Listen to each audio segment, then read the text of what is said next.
Қайырлы күн, құрметті оқушылар. Бүгін біз театр және дубляж шебері Қазақстанның халық әртісі Алтынбек Кенжековпен танысамыз. Ол кісі 1941 жылы 13 мамырда Шымкент облысы Отырар ауданы Шәуілдір ауылында дүниеге келген. Құрманғазы атындағы Қазақ ұлттық консерваториясын бітірген. Ал 1959 жылдан бастап Ғабит Мүсірепов атындағы Қазақ мемлекеттік академиялық балалар мен жасөспірімдер театрының әртісі болып қызмет атқарды. 100-ден аса рөлдерді ойнаған.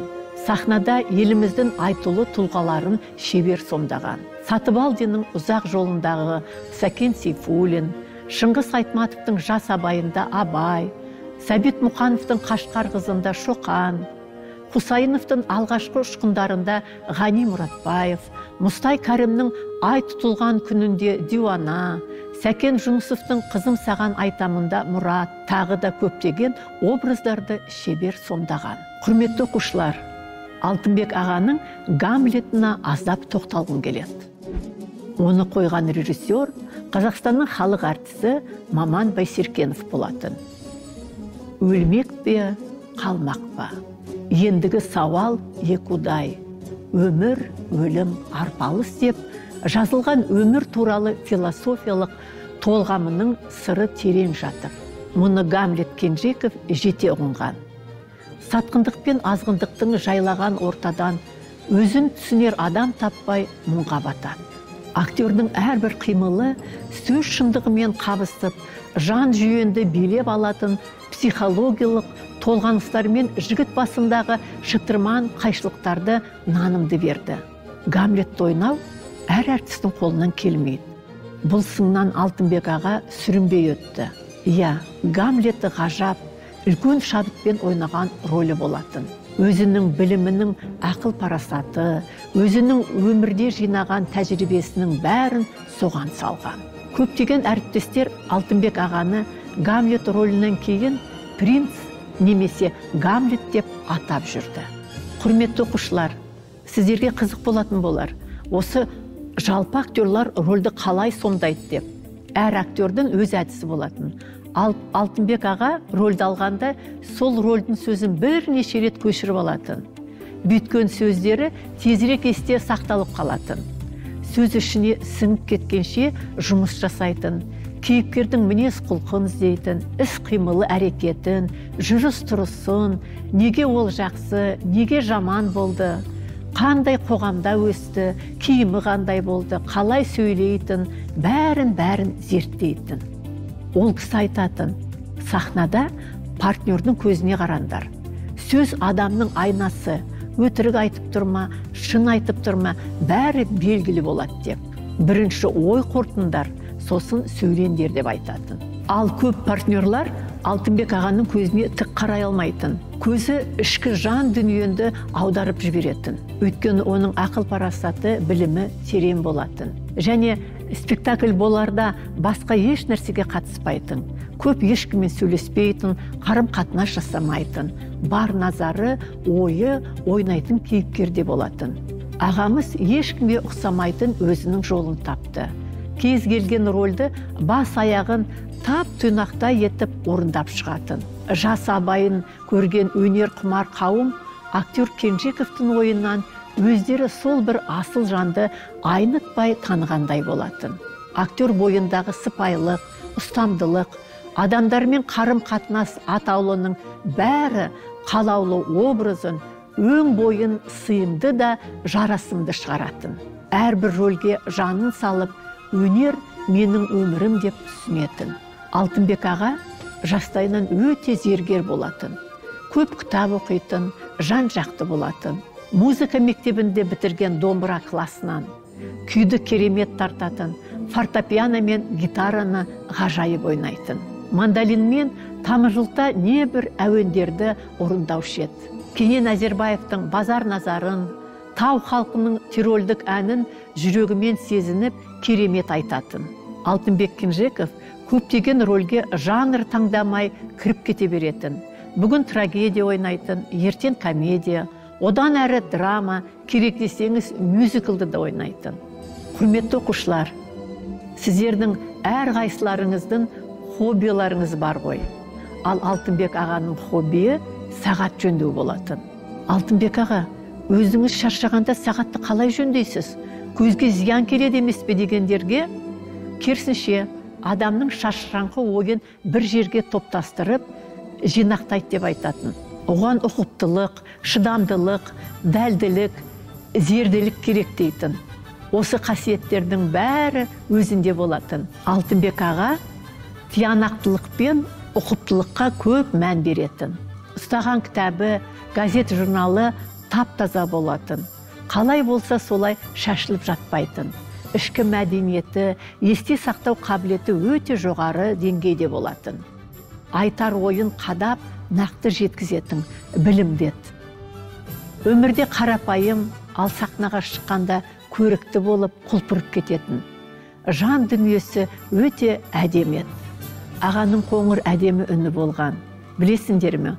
Ол кісі 5-ші сыныптан бастап дубляжға қатысқан. Сөздің қасиетін білетін, мағынасын терең түсінетіні таңғаларлық. Кино саласында да үлкен үлес қосқан.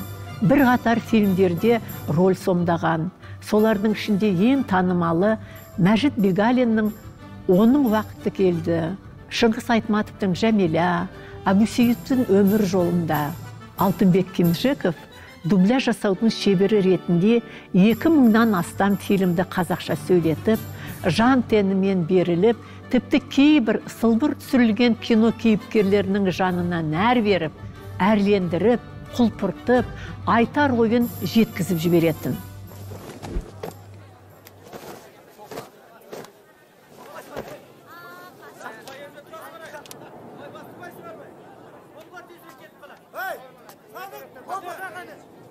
Что это?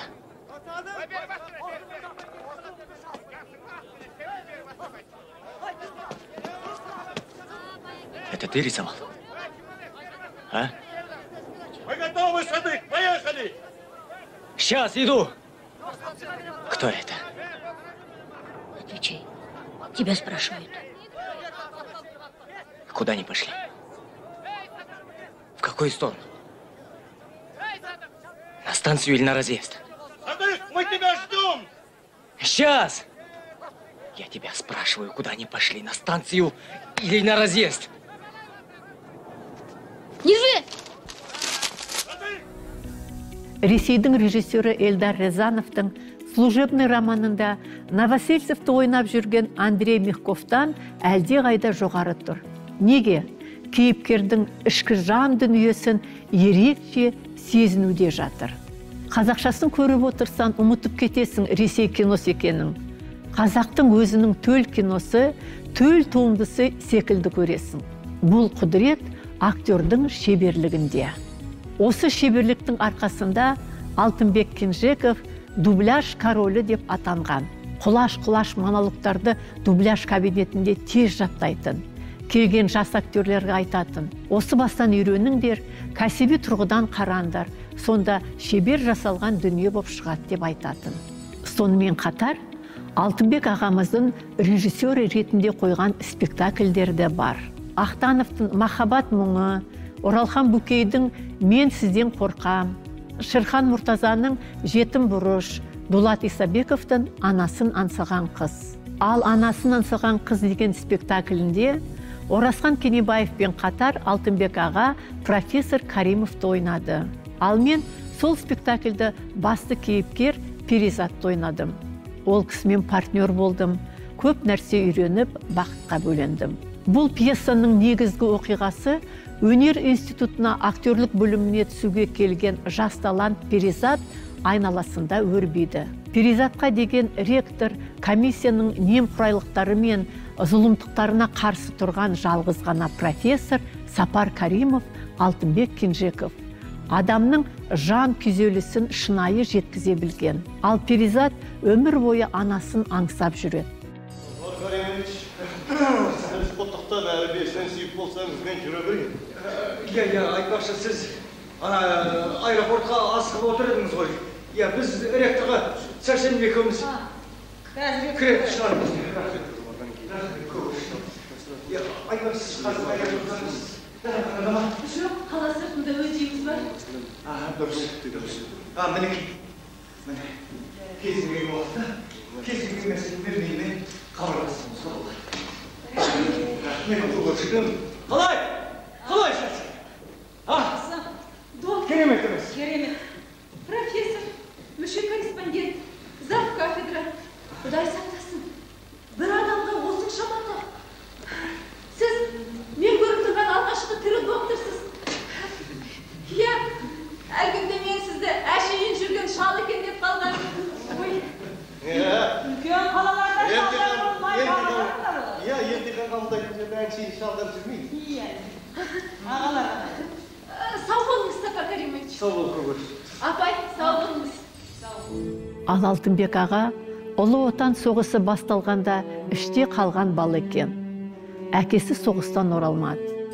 Бұл жайлы айтқанда көңіл күйі түсіп отыратын. Өмір бойы сол әкесін аңсаумен өткен адам. Жанына бұл тақырып жақын болды. Қойылым кезінде өзі де тебіреністе жүрді. Бар ықыласпен ойнап, әр нәрсеге көңіл бөліп жүрді. Бар сезімін жүрегін берді. Сондықтан болар спектакль сәтті шықты. 15 жылдан көп сахнадан түспей көрерменді біресе жылатып, біресе күлдіріп, ой салып, және аншлагпен жүрді. Ал авторымыз Дулат Исабеков өте жоғары баға берген. Мен ойлаймын, егерде дәл сол кезде болатын болғанда, егерде мен Англияда, Лондонда фестивалім өтті ғой, сол кезде басқа спектакльден гөрі осыны алып баратын едім деп ойлаймын. Ойын десең ойын бар, әдемілік десең әдемілік бар, жеңілдік бар, адамдар арасында қырық пышақ болып атқан тартыс бар. Ағалармен ағаларының өздері, кемпірді кәрілер үйіне өткізіп бергендегі трагедия, ақырында өзінің анасын аңсаған қыз, жетім қыз, бір үйдің есігін алып барып тастап кеткен қыз, әйтеуір мойны тұмар жазып кетті. Ұлты қазақ, аты Перизат, болды, басқа білмейді. Әкесі кім, шешесі кім, өмір бақи анасын іздеп өткен қыздың ішкі трагедиясы.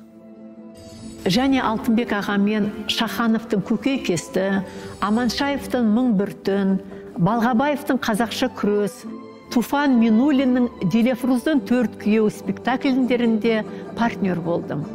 Сол кездерде оның шексіз қиялына, актерлік шеберлігіне, ізденістеріне таң қалатынмын. Және өзіме көп сабақ алдым. Алтынбек аға өте қарапайым. Өмірінде жасаған еңбегіне атақ сұрап, ақы сұрап жалтақтаған емес. Істеген соң міндеттімін деп санайтын. Жақаларындар ақылсыздығынан барған жоқ. Қайта ақырын азабынан барғандар көп болды. Ақында, данышпанда, ұлы ақында, ұлы қолбасшыда бәрі де болды тек тоғышарлар мен жылпостар ғана болған жоқ. Олар сол адамдардың тұқымын бұзу үшін елді қалды. Қазір солардың көйіп тұрады. Олармен көрсетіндермен жоқ. Ай, адалдық деген әдіс. Адалдық деген бейшара неге әдіс болып тудың екен. Сенімен көрсетеді. Әттең ғұмыры қысқа болды. 60-ы тойлаймын деп жүргенде қайталанбас тұлға бұл дүниеден озды. Бірақ артында таңғаларлық өнері мен ізбасарлары қалды. Осымен құрметті оқушылар, бүгін біз театр және дубляж шебері Алтынбек Кенжековпен таныстық. Бұл кісінің өнер жолынан біраз нәрсе таныдыңыздар, білдіңіздер деп ойлаймын. Кім білет, сіздердің де араларыңыздан Алтынбек ағадай театр және дубляж шеберлері шығар. Ал енді оқушылар, сіздерге сұрақтарым бар. Бірінші сұрақ. Алтынбек Кенжеков қай оқу орнын бітірді? Екінші сұрақ. Алтынбек Кенжеков қандай жанрларда ойнады? Үшінші сұрақ, Алтынбек Кенжеков режиссер ретінде қандай спектакльдер қойды?